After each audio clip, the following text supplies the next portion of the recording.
literally just finished Final Fantasy XVI, and it is by far the best game I have played in a long time. It is sad, it is dark, it is deep, it is very character focused, and it is very satisfying.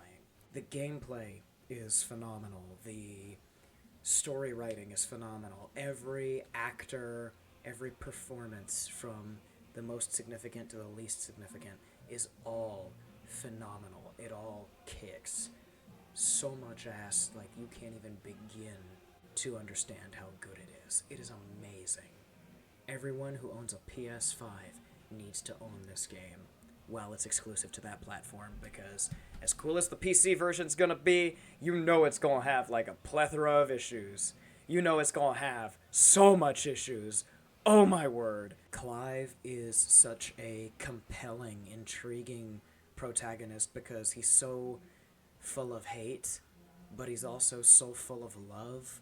He's got a lust for vengeance, he's got a lust for salvation, he's got a lust for everything, but he's like so full of fury and intensity that ultimately all you really want to see from him, because there's a nobility to it because of how he was raised. So ultimately all you really want to see for him is happiness. For the first like tenth of the game, the story is pretty much what I predicted it to be. A better The Last of Us 2.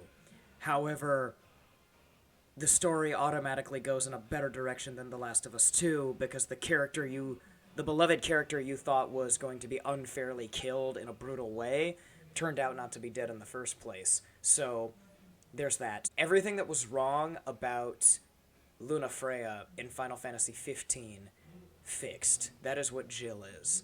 And she's perfect and powerful and pretty, and it's just astonishing and amazing to see. You love every second that she's on screen. You love every second any woman is on screen in this game. I comedically fawn over and flirtily discuss and bring up Benedicta, who's one of my favorite characters in the entire game. Benedicta Harmon. She is the dominant of Garuda, and ultimately one of the more badass evil women that you'll see in the game space, much less one of the better female characters you'd see in fiction in recent memory, all things considered. All in all, the boss fights were phenomenal, the normal encounters were phenomenal, I'd have to do the actual math to be sure, but my brain is telling me like 95% of side quests were like friggin' awesome, amazing, worth doing, and it just, the world building is constantly like climbing on top of itself to reach new heights of depth. The character work affects everyone. Nobody is safe from development. You don't escape it, it's going to be there. And then the payoffs at the end are all astonishing. The twists make sense in tragic ways. The villain is intriguing. He's not as deep as everyone else. I would say he's the weakest character, but he's still a great character because you understand, you don't relate to him. You don't want him to win. You don't feel anything for him. But you understand him to a point. You're like, your motivation makes sense, but I'm not behind it. You know? He's no Sephiroth. He's no Kefka. He's no, I wouldn't even say he's a Gabranth. He's definitely more of a Garland the Emperor type dude. He's definitely more like that, but that doesn't make him weaker. It makes him, I would say he's that, but perfected.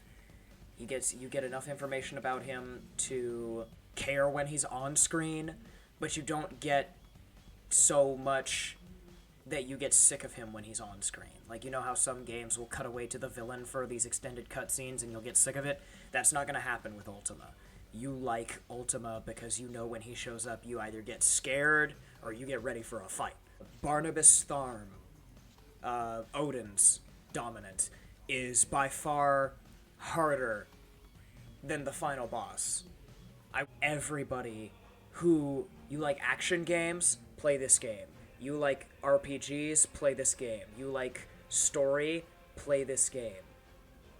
Everyone out there treating God of War Ragnarok like the second coming of Christ needs to play this game and see what the actual second coming of Christ video game looks like. Once you master all of your abilities, once you unlock all of your abilities, and attacks and counters and equipment, and once you learn what you can do with Torgal, oh my god, like, if they make a third God of War game in the Cory Barlog sphere, Cory Barlog needs to play this game and take notes. Ultimately, yeah, it's a 10,000 out of 10 game.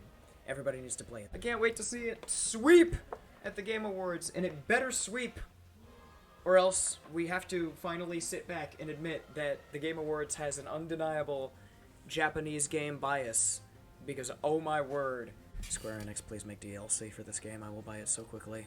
Inject it into my veins, create a heroine from DLC, and just shove it right into my veins, please. Now, if you'll excuse me, I have a Benedicta figure arts statue to purchase, as well as a comically large jar.